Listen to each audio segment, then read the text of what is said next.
What are you thinking? I don't know. Just trying to concentrate on the camera and see that he gets my focus. After how long are you doing this photo shoot? Oh, photo shoot I do at home, but I do it with my hair that I've bought, which I think is my hair. So what happened? Tell me the story of I called you up for this role in the film. Yeah, Signature. it's uncanny. You called me at a time when I'm just getting my infusion and the nurses are standing on me. And I know you're in the USA. So when I see it go Anupam Kher USA number, I was like, he's calling me because it's urgent. You know, because we don't call and chat, hey, what's happening then? Yeah. So I said, let me answer this. So I take it and you start saying that, I want you to do a film. And I say, I would love to do, but can you wait? And you said, no, I can't wait. Why do you want me to wait? And why is there so much noise in your house? And I said, I couldn't lie because all the nurses were around me. So I said, I'm not at home. Where are you? So I'm like, I'm That's in the hospital. That's not the way I talk. You talk. Huh? I was nice to you. So, no, surprisingly, ever since I lost my hair, I was getting a lot of calls for, like web series and this and that. And I was like, God, why am I getting calls now when I don't even have hair? So I didn't tell them. Okay, so you. But with you, I just can't not tell you that I don't want to do your films. So I said, okay, and you started rattling off the role, and he's like, this is, and you like this, and like this, and then you have to pay this. And I was like, okay, are you going to do it? And I was like, yeah, but are you going to do it? So I was like, okay, but I need to talk to you. So then I spoke to you in the night, and I told you that, is it okay if I come to the sets with a wig? And you said, why would you come with a wig? And I said that I've lost my hair, I've just gone through treatment.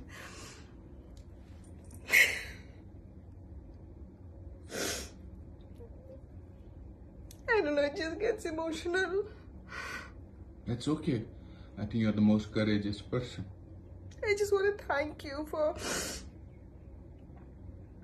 being okay with it, because I thought I should tell you that I'll be wearing a wig, and then you said, why even a wig? Why can't you just do the film just as the way you are? And I said, I don't know if I have the courage. And you said, I think you do. So I just think it's so nice. When did you discover that you have breast cancer? No, my breast cancer, I didn't have any symptoms. I do like a yearly test for myself where I do my sonography and blood tests. The yearly checkup. So it was an annual checkup where my person who was doing my sonography said, I think you should go and get this checked with Dr. Mandar, who's an oncologist. And I know about him. So the minute I heard that, luckily I had a friend with me. I never take anyone with me when I do all these yearly checkups. And so I went and met Dr. Mandar, and he said, we'll do a biopsy, but it doesn't look anything. These are cells which are pre-cancer cells. It's called DCIS. And sometimes they become cancer, sometimes they don't become cancer. So it's up to you. Do you want to remove them? And I said, no. I'm like, take it out. So we did a biopsy and it didn't come cancer. It was negative. But I still wanted to take it out. So when we took it out and they did a biopsy of the entire cells that were removed and tissues, they found tiny cells, like a tiny portion of cells that had already become cancer. And so he said that when you were in this surgery, we put a port. So I still have the port here, this raised bit, and then you have these veins which are going in.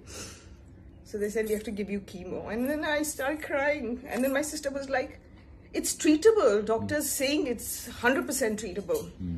These are very, very early cancers. And that's the one thing that, if you catch it early, cancer is treatable. And my sister was like, why are you behaving like a 17th century woman? Why are you crying? I mean, the doctor's like, good news. And you're crying. Well, I think we're just so terrified of the word cancer, which is why I didn't share it with my parents, because they're so vulnerable. They are like, I live with them and they're like, especially my mother's like, she's very vulnerable. Last 2 years, she's been with nurses. So I just went and told her, Mommy, I have a lump in my breast. So I had it removed. That's why I didn't see you for 10 days. And her blood pressure just went up and down. And she she was passing out, and then by the evening we had to take her to the hospital. So, what do you feel now? You've shot for 2 days for the film. I feel so good. Yeah. Yeah. So what do you want to tell women who discover suddenly? Because I think I learned from the women. I learned from a lot of women who were coming to chemo and they were like, oh, I'm going to work straight from here. And I was like, really? Why do you have to work? Doesn't your company give you an off during time? They said, no, they gave us off. It's completely paid for and all. But I don't like to sit at home. I like to work when I'm doing this. It just makes me feel normal. And I was like not the very brave one. I was like, everyone in my family was brave, like my friends and my sister and my brother. And I was like all the time weeping and crying till I met a little boy. I heard his voice and he gave me strength. And I just looked at him, and during my half chemo, I went just to make conversation with him. And I said, "Arey, aapki dawai bas itni hai, meri to itni sari hai. Isi se to theek hote hain." He said that. He was also getting treated for... इसी से तो ठीक होते हैं. तो I said, हाँ, लेकिन फिर ना मैं बहुत दिन तक ऐसे ही लेटी रहती हूँ, मेरे को बहुत तकलीफ होती है. तो he says, मैं 5 दिन लेटता हूँ बस. उसके बाद तो मैं खेलता हूँ. उसके बाद तो I'm fine, I'm back to myself. So I was like, wow. So Shalom, what I want to tell you is that you are my hero. So she is my hero, and she's fantastic. She's the best thing. He actually said, beautiful. When I said, I don't know if I'll suit, being on the sets like this, he says, we don't have real life heroes, and that's what we're looking for. And you are one of them. So thank you. He's been so supportive. Oh my God. Thank you so much. So much. All those people who are listening to this Mahima Chaudhary, she is the best thing. And she's superb. You need more people like this, because no matter how many people you have holding your hand, it's not enough during times like this. So, yeah, I am so grateful to him. So all for of you people now have to pray. She's fine, by the way. Yeah, I'm fine. I'm totally recovered. Yes. So, and I'm doing well. Thank you. Lots of love. Thank you. Thank you so much. Thank you. Cut.